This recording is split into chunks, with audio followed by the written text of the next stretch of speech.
Buenas. E aí, pessoal, tudo bem? Tudo jóia? Estamos aqui para mais uma aulinha. Vocês acabaram de ter a primeira aula da quinta-feira, agora vamos para a segunda aula da quinta-feira. Na Física B, Física 2B, aula número 8, até porque a 6 e a 7 eu já dei. Na verdade, a 5, 6 e 7, só falta 8 para fechar essa apostila da Física B. Então, meio adiantadinho, né? Fazer o quê?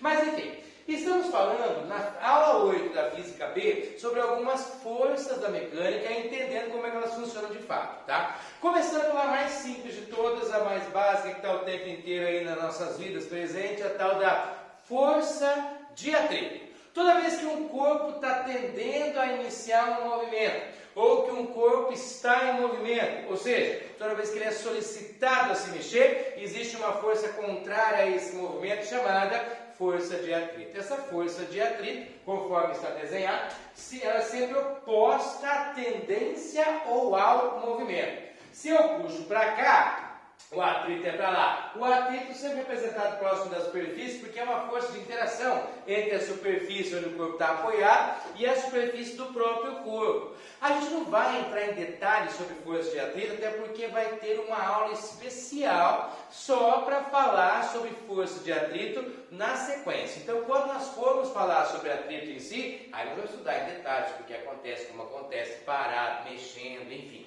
Aí a gente vai compreender um pouco melhor. Por enquanto, você vai entender que existe e é contrária à tendência de movimento. Joia? Mas quando o corpo está para entrar em movimento, não tem só o atrito que age nele. Existe mais... Olha o barulho.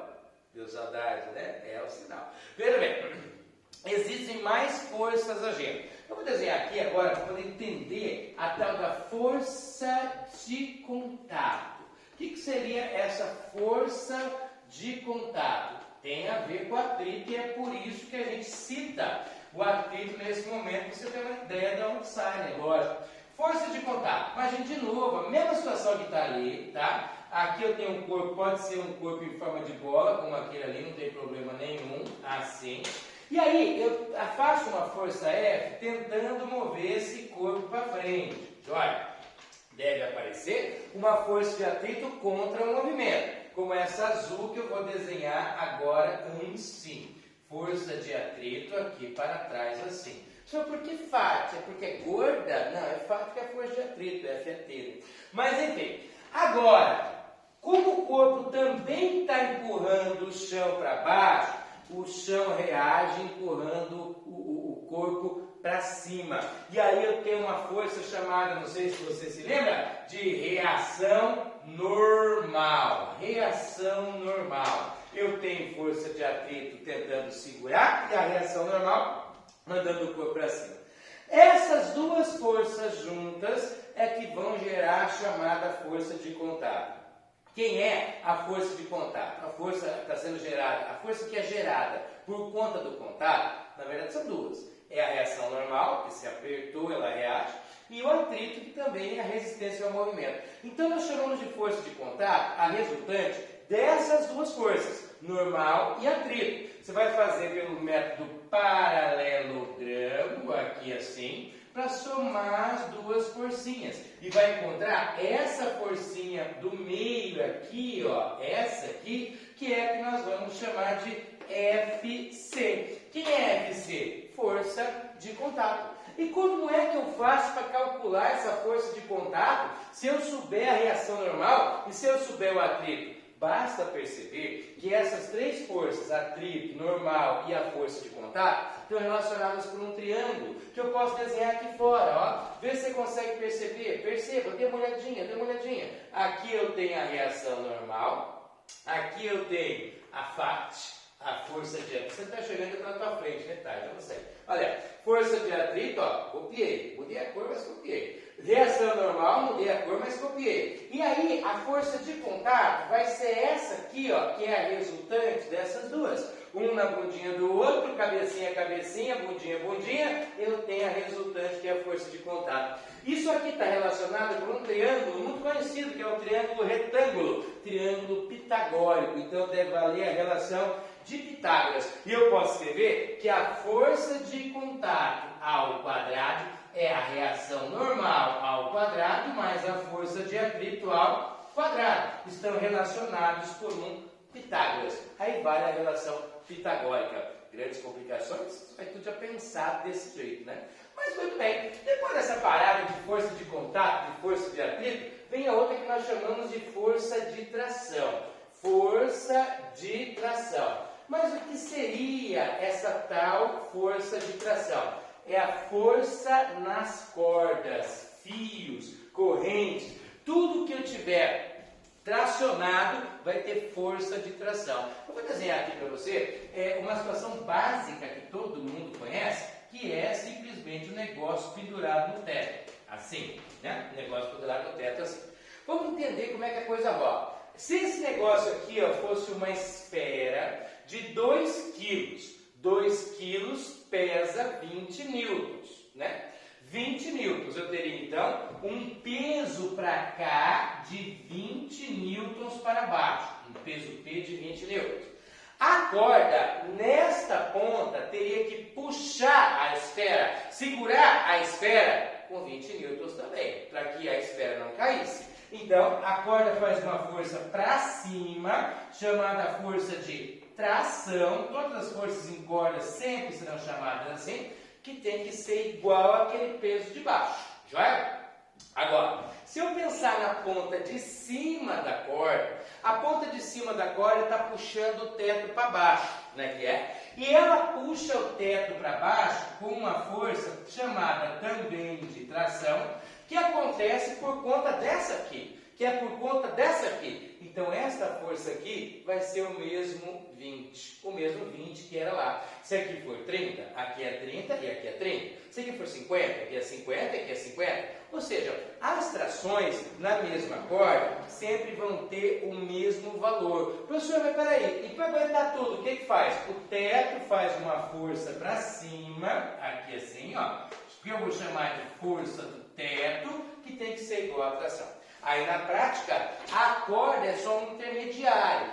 Na prática, o teto vai ter que fazer uma força que é igual a esse peso, para sustentar o peso, o que é muito lógico, né? Mas para que o teto faça uma força igual a esse peso, a corda precisa fazer em toda a sua extensão uma força igual ao peso também, em toda a sua extensão, tá? Vamos entender isso um pouco melhor com o próximo desenho que eu vou fazer agora. Essa história de em toda a sua extensão vai ficar mais clara agora. Imagina você que eu tenho uma figura assim, ó, aqui uma parede, uma superfície horizontal e outra parede. Aqui uma roldana, aqui assim, tipo uma coroa de bicicleta, coisa do gênero, tá? Uma roldana. E aí você coloca um fiozinho que vem aqui preso na parede de cima, passa pela roldana, circula e tem uma esfera pendurada assim, tá? Uma esfera pendurada assim. Vamos analisar o que é que acontece naquela situação, entendeu? Tudo isso aqui, ó, é só para sustentação, tá? Tudo isso aqui é uma superfície, tipo uma escada. Imagina uma escada e tal.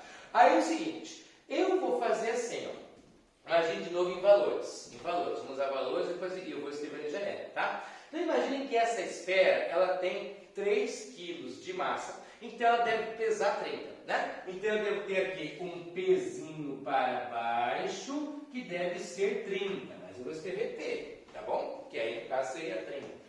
A corda tem que fazer para cima, para segurar essa esfera, uma forcinha aqui de tração. Que para segurar tem que ser quanto? 30. Tem que ser a mesma força que tem para baixo para segurar. Beleza. Se eu olhar lá na parede, que está de lá, a corda está puxando a parede para cá, com uma tração. Tudo bem? Com uma tração. A tração que a corda faz na parede tem que ser o mesmo 30 que era lá embaixo no corpo. Na mesma corda, sempre a mesma tração. E a parede, por sua vez, deve fazer uma força que eu vou chamar de FP, aqui, ó, força da parede, que também tem que ser o mesmo 30, senão não vai dar conta. É muito lógico que a parede, para segurar um corpo de 30 newtons, tem que fazer 30. E a corda foi apenas um intermediário para isso. Entretanto, a força que aconteceu, que existe, na corda em toda a sua extensão, deve ser o mesmo 30 que eu tinha lá naquela ponta. Então, eu não entendo muito bem isso. Para mim, a força lá onde está pendurado tinha que ser um pouco maior do que a força onde está deitado. Não pode ser a mesma coisa. Então tá, vamos imaginar diferente. Vamos tirar a corda daí, vamos colocar o corpinho, e em vez de corda, vamos colocar um elástico. E travar o elástico aqui e aqui. Se eu travar o elástico igualzinho a corda, só que agora em vez de corda eu uso elástico, eu te pergunto, o elástico vai esticar um montão aqui que está pendurado, e aqui vai ficar bambo, porque daí a força do elástico é bem baixa. Ou o elástico vai esticar igualzinho em todas as partes dele? Claro que a resposta é óbvia. O elástico vai esticar igualzinho em todas as partes dele. Resultado da conversa. Como o elástico estica igual em toda a sua extensão, é porque ele é solicitado por uma força idêntica em toda a sua extensão. A força que puxa o elástico, qualquer pedacinho do elástico, é sempre o mesmo tanto. Ou seja, a tração ao longo de todo o elástico, tem o mesmo valor. Não poderia ser diferente por ser uma corda. A tração ao longo de toda a corda tem o mesmo valor. Grave na sua cabeça. Trações iguais para cordas iguais. Mesma corda, mesma tração. Só vai dar tração diferente se eu mudar a corda. Mas se for a mesma corda, em qualquer situação, as trações serão sempre as mesmas. Joia? Sempre as mesmas. E pode acontecer, falando negócio de tração, um negócio diferente. Ó, imagine o seguinte. É que eu vou participar daqueles concursos que tem como é que é? Beach Busters. Eu vou participar daquela porra. Eu não falei palavrão, daquela burra, eu quis dizer. De Beach Busters. E daí eu vou amarrar uma corda do meu lado e outra corda nesse braço. E alguém vai fazer uma força do lado de lá de 1000 newtons. E o outro alguém fará uma força do lado de cá de 1000 newtons. Se alguém puxar desse lado com 1000 e o outro com 1000, vamos até imaginar. Vamos imaginar que seja você fazendo a força de 1000, tudo bem? E um outro cara fazendo outra de 1000. Então o cara faz uma força de 1000 e você faz outra força de 1000. Joia? Tá. Agora eu te pergunto, quanto dá a força resultante que age sobre mim, pensando no 1000 do cara mais com 1000 teu? Dá zero, é verdade, dá zero. Agora, se eu pensar na tração que está agindo em mim, no meu corpo, a força que eu vou suportar, tem 1000 lá e 1000 teu, com 1000 teu, né? Tem 1000 teu do lado de cá, então tem 1000 e 1000. Quanto é a força que eu vou aguentar? Se tivesse um dinamômetro bem em mim, ó, a respeito eu pensar onde é que vai botar o dinamômetro em mim, mas se tivesse um dinamômetro em mim, esse dinamômetro iria registrar quanto? Se você disse 0, você errou, ele não vai marcar 0. Se você disse que ele vai registrar 2000, você errou também, não é isso que ele vai marcar. Olha o que acontece, se alguém me puxa ali com 1000, você que está puxando, né? Com 1000 teu, tá, vamos pensar com 1000 teu, right? Com 1000 teu, se você puxou com 1000 aqui, esse ombro, para aguentar o 1000 que está sendo feito no meu braço, tem que segurar com 1000, O meu tronco, para suportar o meu ombro, tem que fazer uma força no meu ombro, segurando, de 1000.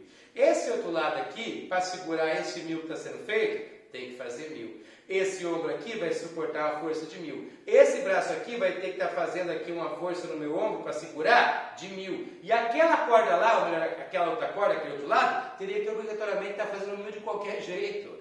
Não é porque tem 1000 de um lado e 1000 do outro que vai dar 2000 em mim. Ou 1000 de um lado e 1000 do outro que vai dar 0 em mim. 1000 do lado e 1000 do outro, o 1000 é através de toda a corda. Como se eu fizesse parte de uma corda. Entendeu? Como se fosse uma continuidade da corda. Se colocasse, tira eu do meio, coloca um dinamômetro no meio, uma tração para lá, outra tração para cá. Uma tração aqui é 100, a de lá também é 100. Quanto o dinamômetro marca? 100. Ele não marca 200, ele não marca 0. Ele marca exatamente o valor das trações, porque a tração é a mesma ao longo de toda a corda e ao longo de toda a corda. A tração é a mesma ao longo de toda a corda e o dinamômetro passa a funcionar como se fosse parte integrante dessa corda. E as trações deverão ser iguais em todos os pontos. Sacou? Muito bem, beleza? Depois que entendemos essa parada, vamos então prosseguir para a cerejinha do bolo da aula de hoje, que é a lei de Hooke, que não é tão complexa assim, porém tem grande utilidade e mostra como as pessoas podem ficar famosas por algo não tão difícil assim. A lei de Hooke é uma lei relativamente simples, eu acho, inclusive, bem simples, mas transformou, é famosa no ensino médio, todo mundo ouve falar desse tal de Hooke, é bem bacana. Olha, lei de Hooke, lei de Hooke, é a cereja do bolo da aula de hoje, mas não necessariamente dos exercícios de hoje. Vai ser abordada, vai ser usada mais à frente, bastante inclusive, mas hoje nem tanto. Lei de Hooke, como é que funciona essa parada? Vou imaginar o seguinte, é conhecido como lei das molas. Imagine que eu tenha, sim, vou desenhar, uma molinha aqui, tá? Outra molinha aqui, a mesma molinha aqui, assim, e a mesma molinha aqui, assim. Já. E aí é o seguinte, essa é a mesma mola, tá? Só que ela está mais esticada que mais esticada ainda. Eu não fiz força nenhuma nela, ela ficou assim. Eu peguei e fiz uma força F nessa mola, aqui assim, tá? F desse jeito. E depois eu fiz uma força que era um pouco mais curruda e tal, uma força 2F.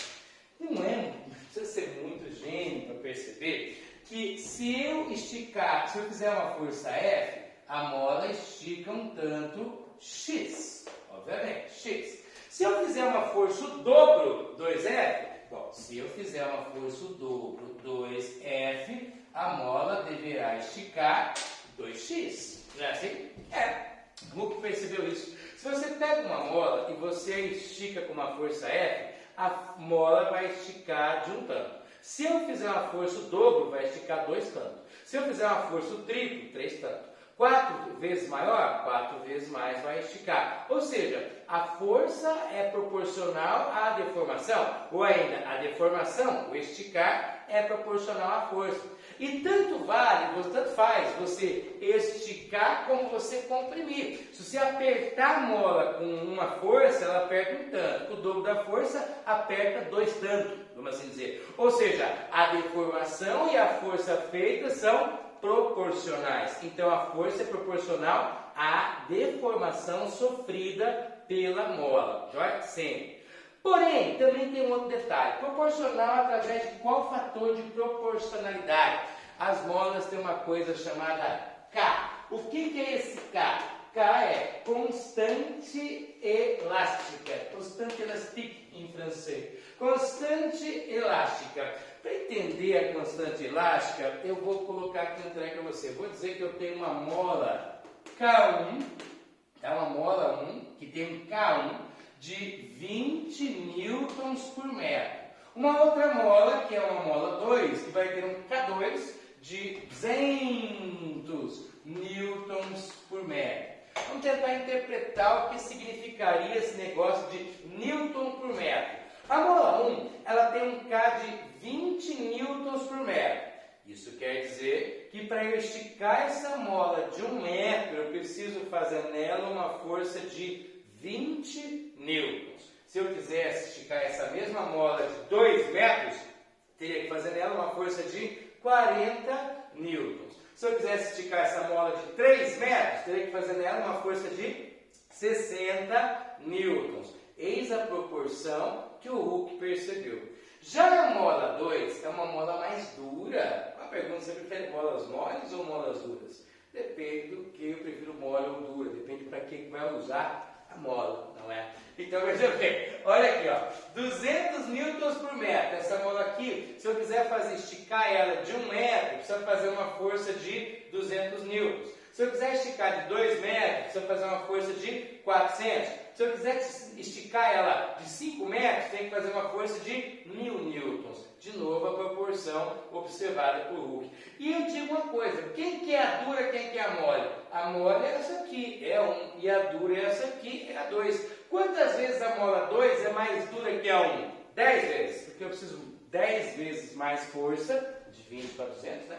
10 vezes mais força para esticar a mola 2 do que para esticar a mola 1. Então vamos pensar, se você tiver uma mola que tem que ser esticada, tá? E eu te digo, olha, eu medi lá e o K, a constante elástica dessa mola, vale 5 newtons por metro. Se eu quisesse esticar ela de 3 metros, quanto de força eu teria que fazer? Pense e responda.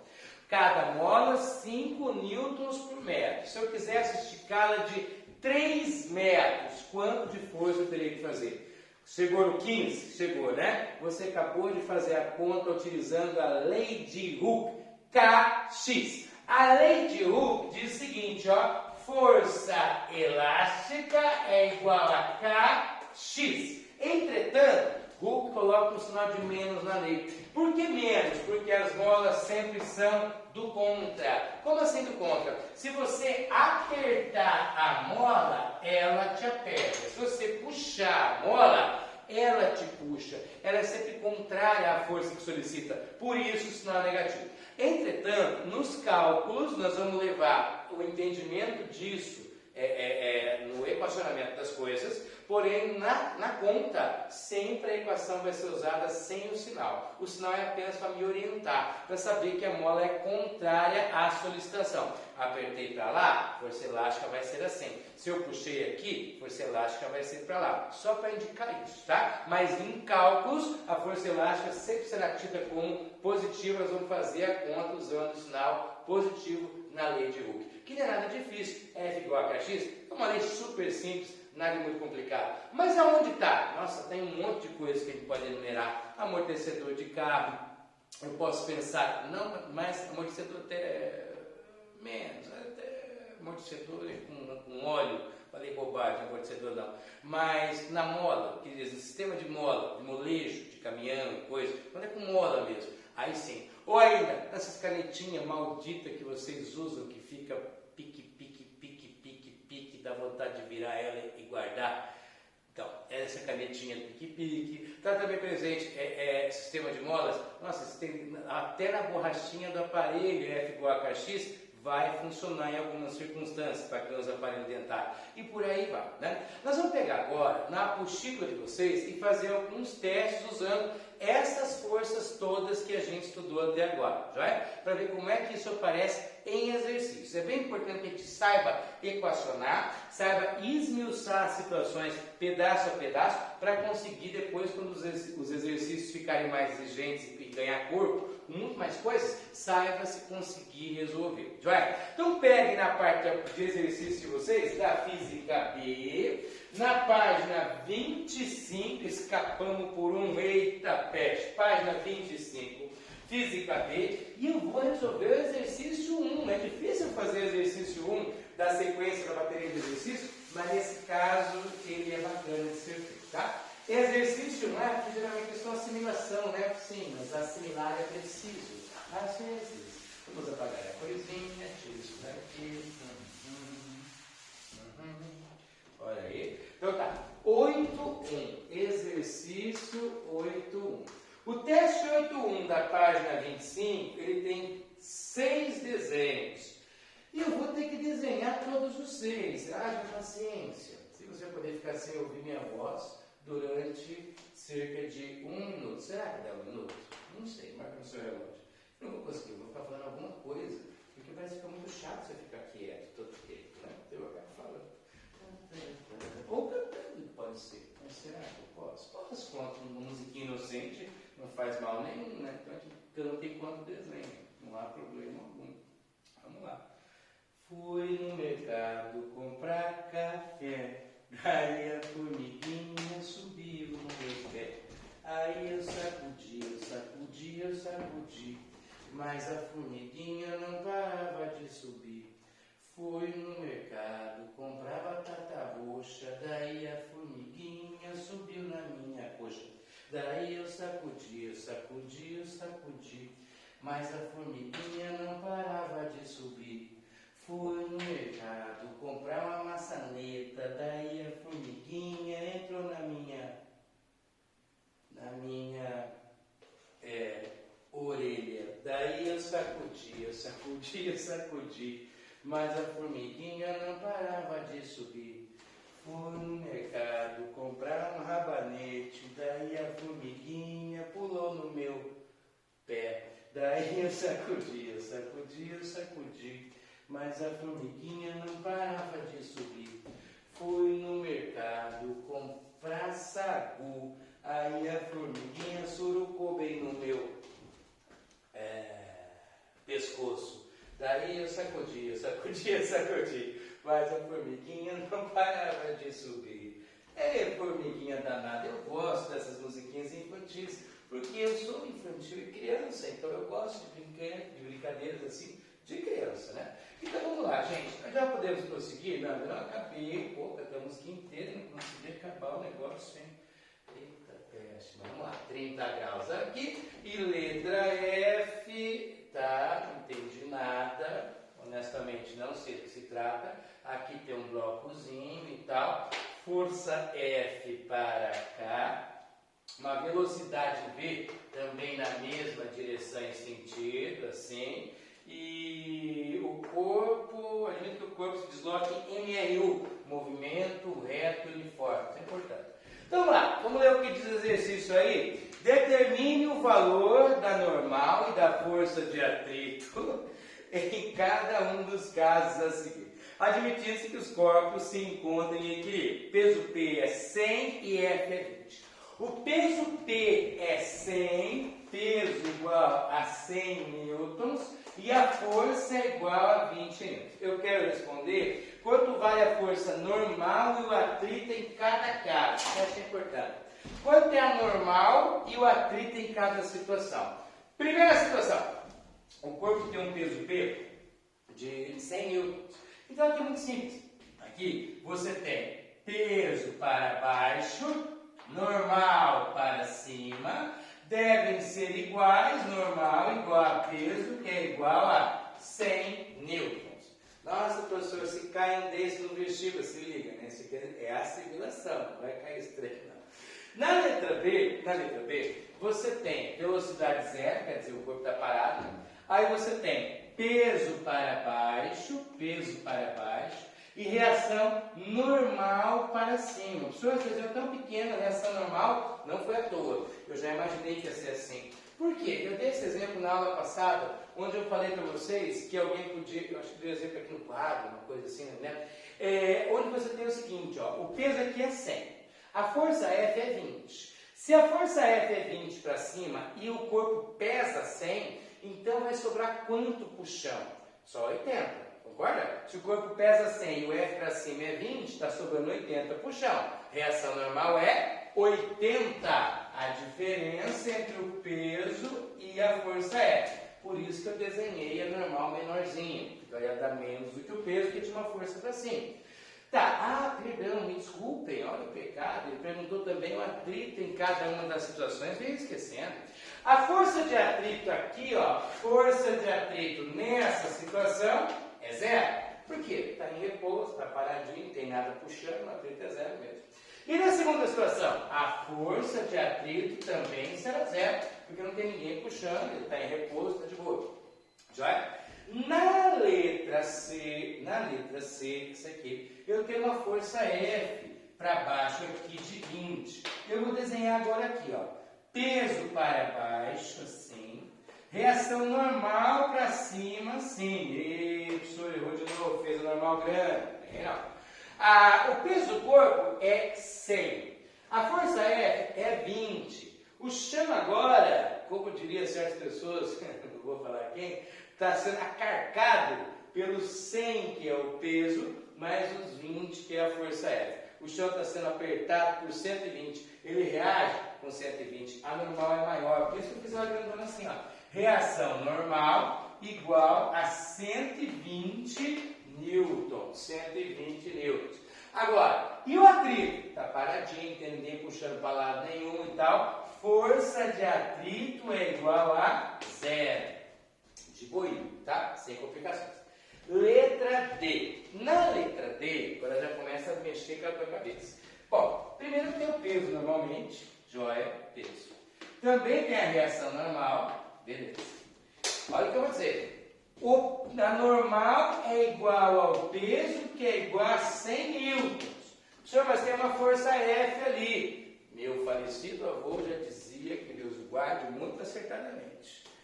Uma coisa é uma coisa, outra coisa é outra coisa. Uma coisa é uma coisa, outra coisa é outra coisa. Não misture a horizontal com a vertical, elas são independentes. O que acontece na horizontal é o que acontece na horizontal, o que acontece na vertical é o que rola na vertical. De modo que a força F é horizontal, não interfere no que acontece aqui. Se aqui eu tenho um peso de 100, a normal ali é 100, pronto, acabou, não tem nada a ver. Ah, e esse F de 20 aí, né? Não tem um F de 20? Tem. O que ele interfere? Interfere no seguinte, isso aqui está se movendo, está parado, está em repouso, né?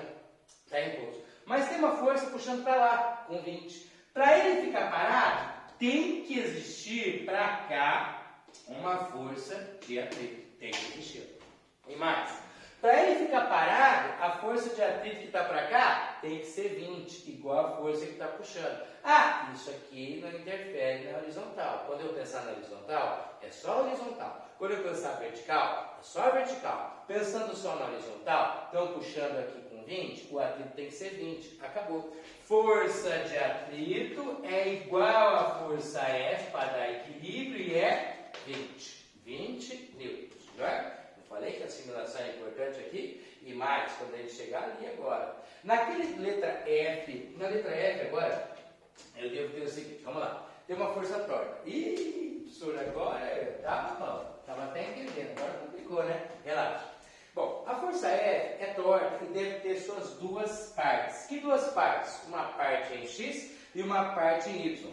A força F deve ter uma parte em X, Fx, e uma parte em Y, aqui, Fy. Lembre-se que sempre você faz desenho para dar um retângulo, e é por isso que são conhecidas também como componentes retangulares, tem que dar retângulo, right? Então você tem Fx e Fy formando o ângulo de tempo. Para eu falar qualquer coisa aí, eu preciso conhecer o valor do Fx e conhecer o valor do Fy. Para isso, eu vou apagar aquele peso de 100, aquele F de 20, que vai me atrapalhar a fazer a conta, tá? Mas você já sabe que o peso é 100 e que o F é 20. Só vou apagar para ganhar espaço aqui, não tem que desenhar de novo, porque estou meio com preguiça. Então assim, vamos calcular Fx e Fy. Fx vai ser igual a F vezes ou seno ou cosseno. Colado é cosseno. Cosseno de 30 graus. Fx vai ser o F, que é 20, né? O exercício falava. Cosseno de 30 tem que saber decor. Raiz de 3 sobre 2. Então isso vai dar 10 raiz de 3 newtons. Isso é Fx, tá? O Fy, por sua vez, deverá ser Fy é igual a F vezes. Fy está separado, leva seno. F seno de 30 graus. Fy deve, então, ser o F, que é 20. Seno de 30 tem que saber decorar, que é meio. 20 vezes meio vai dar 10 newtons. Beleza, 10 newtons. Agora que você sabe que é assim, então se liga na parada. Vamos desenhar. Eu tenho aqui o peso para baixo, e você já sabia, professor, que bom. E a reação normal para cima. Fez pequeno de novo, mas eu sei que ela vai dar menos, tá? Veja, eu quero saber quanto é que vai valer a reação normal. É de boa, bem de boa mesmo. Tanto que eu vou poder fazer, aqui eu vou colocar normal e aqui eu vou colocar atrito, tá? Você vai ver que vai ficar sossegado. Olha só. A normal, que está agindo ali, ela é resultado da interação das forças na vertical. Bonito que eu falei agora, chique, né? Então veja, na vertical você tem Fy, normal e peso, só. Fy, normal e peso. Você dividiu o F em duas partes para poder analisar ele por partes, e não para analisar ele no todo. Então agora olhando só nas partes, eu tenho Fy que vale 10, olha lá, Fy vale 10, o peso do corpo era 100, então eu tenho um peso para baixo de 100 e eu tenho uma força Fy para cima de 10. Quanto está sobrando para o chão suportar? Não é 90? Reação normal é igual a 90 newtons. Simplesmente vai ser o peso menos o Fy. Igual essa situação aqui. Entretanto, isso aqui estava pronto e lá você precisou calcular o Fy. Tá? Se eu olhar agora para o atrito, aí eu vou pensar só na horizontal. E é por isso que eu dividi o F em duas partes, Fx e Fy. para eu analisar ou só o y ou só o x. Se eu olhar agora só na horizontal, o fx ele está para lá e vale 10 raiz de 3. Né? Esse fx aqui é 10 raiz de 3. Deve ter surgido uma força de atrito para cá, para eu segurar isso e manter ele com velocidade igual a zero, que não pode ser nem mais nem menos. Vamos lá, no less. Tem que ser exatamente 10 raiz de 3. A força de atrito é igual ao Fx, que é 10 raiz de 3 newtons. Pronto, tá terminado. Qual era o intuito da letra E? Que você soubesse dividir a força F em duas partes e analisar cada uma de suas partes na direção adequada, ou em X ou em Y, beleza? Na letra F agora, eu tenho uma situação que é para tentar ferrar a sua cabeça, mas não vai conseguir, que eu sei. Eu tenho um corpo se movendo com velocidade constante para lá, seja direita ou esquerda, sabe que eu tenho problema com isso, né? Para lá. Esse corpo se move para lá em NU, movimento reto e uniforme. Que forças agem nele? Deve ter normal para cima, peso para baixo. Iguais ou diferentes? Se responder iguais, perfeito. Não tem motivo, porque o corpo está andando, então a normal vai mudar de valor. A normal é igual ao peso, na vertical não tem nada rolando. Reação normal é igual a peso, que é igual a 100 newtons, certo? 100 newtons, não houve diferenciação. E na horizontal? Na horizontal, você tem uma força para lá de 20. E você deve ter um atrito, né? Deve ter um atrito para cá, um atrito para cá, esse atrito para cá. Para que o corpo... Presta atenção na minha pergunta agora. Vou fazer duas perguntas diferentes, tá? Para que... Eu tenho uma força de 20 para frente. Para que o corpo comece a ir para frente, o atrito tem que ser mais ou menos que 20 ou 20? Responda. Segunda pergunta. Eu tenho uma força de 20 para frente. Para que o corpo que já está indo para frente continue indo para frente em movimento reto e uniforme, tem que ter uma força de mais de 20, uma força de atrito de mais de 20, menos de 20 ou 20 também? Responda. Resposta para a primeira pergunta. Para começar a ir para frente, a força F tem que ser um pouquinho maior. O atrito tem que ser menor mesmo, tá? Agora, segunda pergunta. Para se manter indo para frente em movimento reto e uniforme, a força F não pode, inclusive, ganhar do atrito. Tem que ser igual, tá? A força F tem que ser igual ao atrito. F tem que ser igual ao atrito, que tem que ser 20 newtons. Não pode dar diferença. É diferente você analisar para começar o movimento de manter o movimento. Manter o movimento, você tem que ter o mesmo valor de força, tá? Claro, estou falando de movimento reto e uniforme. Se for variável, muda a conversa.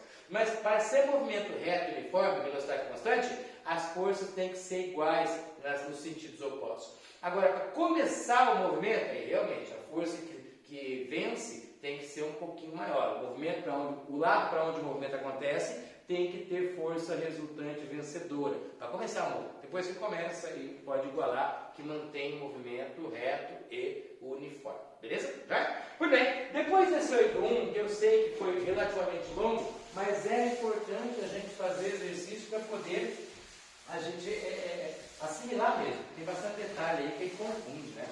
Nós vamos fazer mais um? Deixa eu ver. Vamos, dá para fazer mais um pelo menos. Vamos lá. Próximo exercício. Eu selecionei na apostila de vocês. Deixa eu achar aqui. Calma, eu já acho. Calma, relaxa.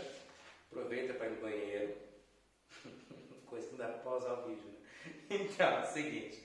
E agora olhe para o exercício 17 da página 31. Pô, professor, tá louco, hein? Pois é. Exercício 17, página 31. 8,17 da página 31. Você tem uma horizontal assim. Aí um blocão grandão assim. Um bloco chamado bloco 1. Um outro bloco piquitico. Aqui 2. Uma força F agindo e puxando o bloco pequeno para frente. Um F, que eu sei lá quanto é que vale essa coisa aí. Mas vamos colocar, vamos ver o que ele fala. Ele diz o seguinte: da PUC das rejeitadas. Para você que tinha um namorado, seu namorado adorava assistir Glee com você, e curtia muito, acompanhava, comentava tudo, então era delicado, gente boa pra caramba. Depois te rejeitou, que trocou por outro cara. Esse cara era gay, gente, tava na cara. Vamos lá. Exercício 17. Sobre uma... Ah, ele também jogava LOL com você quando estava na casa dele na internet. Acontece. Olha aí. Sobre uma superfície sem atrito, há um bloco de massa M1 igual a 4. Um bloco de massa M1 igual a 4 kg. Beleza. Sobre o qual está apoiado um bloco menor de massa M2, que é igual a 1 kg. Beleza, 1 kg. Uma corda puxa o bloco menor com uma força horizontal F de módulo 10. A força F que é feita no bloco menor é a 10. Muito bem, é 10 newtons. Já chegou, 10 newtons. Como mostrado na figura abaixo. E observa-se que nessa situação os dois blocos movem-se juntos, quer dizer, não vai ter deslizamento entre o 2 e o 1 aqui. A força de atrito existente entre as superfícies dos blocos vale em newtons. Quanto é o atrito entre os dois blocos? Para você ver quanto é o atrito entre os dois, primeiramente, eu tenho que tomar atenção. O exercício não fala que é movimento uniforme, o exercício não diz que é uma velocidade constante, então eu não posso também deduzir que seja assim. Eu tenho que ver se rolaria assim. E só olhando aqui eu noto que não rolaria assim. Por quê? Eu não tenho atrito entre o bloco 1, lá embaixo, e o chão. E tem uma força puxando. Então, obviamente, que isso aí vai ser acelerado. Com qual aceleração, professor? Fácil. Força resultante é igual a MA. A força resultante que puxa essa parada inteira é o 10. É o 10. A massa da parada inteira é 5. Tem que somar, professor? Sim, pois ele se comporta como um blocão que é puxado, né? Então a massa é 5. E a aceleração é A. Então a aceleração vai ser igual a 10 sobre 5. A aceleração vai dar 2 metros por segundo ao quadrado. Essa é a aceleração, 2. Por que isso é importante? Porque se o movimento é uniforme, é um jeito de pensar. Se o movimento é variado, é outro jeito de pensar, como eu falei agora há pouco. Então veja bem, como eu sei que a aceleração é 2, agora eu vou pensar, posso até escolher pensar no corpo 1 ou no corpo 2. E só de óbvio vou escolher o corpo 1 e vou fazer também pelo 2. Vou provar para você que é a mesma coisa, tá? Como diria meu primo lá do Líbano, aí vem você, se eu pegar o corpo 2 e analisar só para o corpo 2, eu desenho o corpo 2 aqui novamente, eu tenho a força F puxando para frente, e aqui eu tenho a força de atrito, assim, evitando que esse corpo vá para frente, certo? Se eu puxar o corpo para lá, o atrito segura ele para cá, beleza? Vai. Posso escrever que a força resultante que age nesse corpo 2 aí deve ser igual àquela que puxa menos o atrito que segura. Concorda? Força resultante é essa tira essa. Isso que faz vir para frente. É o F tira o atrito. Só que força resultante, pela segunda lei de Newton, eu posso escrever MA, massa vezes a aceleração. Certo? A força F eu sei que é 10. O atrito, eu não sei. Tudo bem? É a pergunta mesmo. A massa, agora que eu estou pensando só no corpo 2, é a massa do 2. A massa do corpo 2 é 1 kg. A aceleração eu descobri antes e vale 2, certo? Vale 2. Então 1 vezes 2 igual a 10 menos o atrito.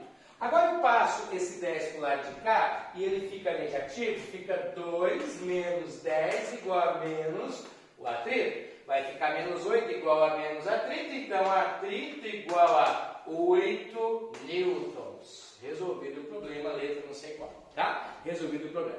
Isso se eu usar o corpo 2. Acabou, não precisa fazer mais nada, está resolvido, tchau, pode ligar, vai no banheiro. Ou, se você quiser, você pode então fazer o teste pelo corpo 1, para ver se dá certo. Eu disse que dá, né? Se eu fizer para o corpo 1 e pensar para ver se o corpo 1 vai dar 8 também, vamos ver? Se eu pensar só no corpo 1, o corpo 1 é aquele corpo grandão, né? Assim, ó, corpo 1. No corpo 1, agora o sistema de forças ele é mais simples, porém diferente, tem que se entender uma coisa. A força de atrito age no corpo 2 segurando o 2. E a força de atrito age no corpo 1 arrastando o 1. O 1 vai para frente, não por causa da força F, porque a força F age no 2. O que age no 1 é o corpo 2 arrastando ele para frente, é o atrito arrastando ele para frente. A força de atrito no corpo 1 vai agir assim, ó, desse jeito. A força de atrito age assim.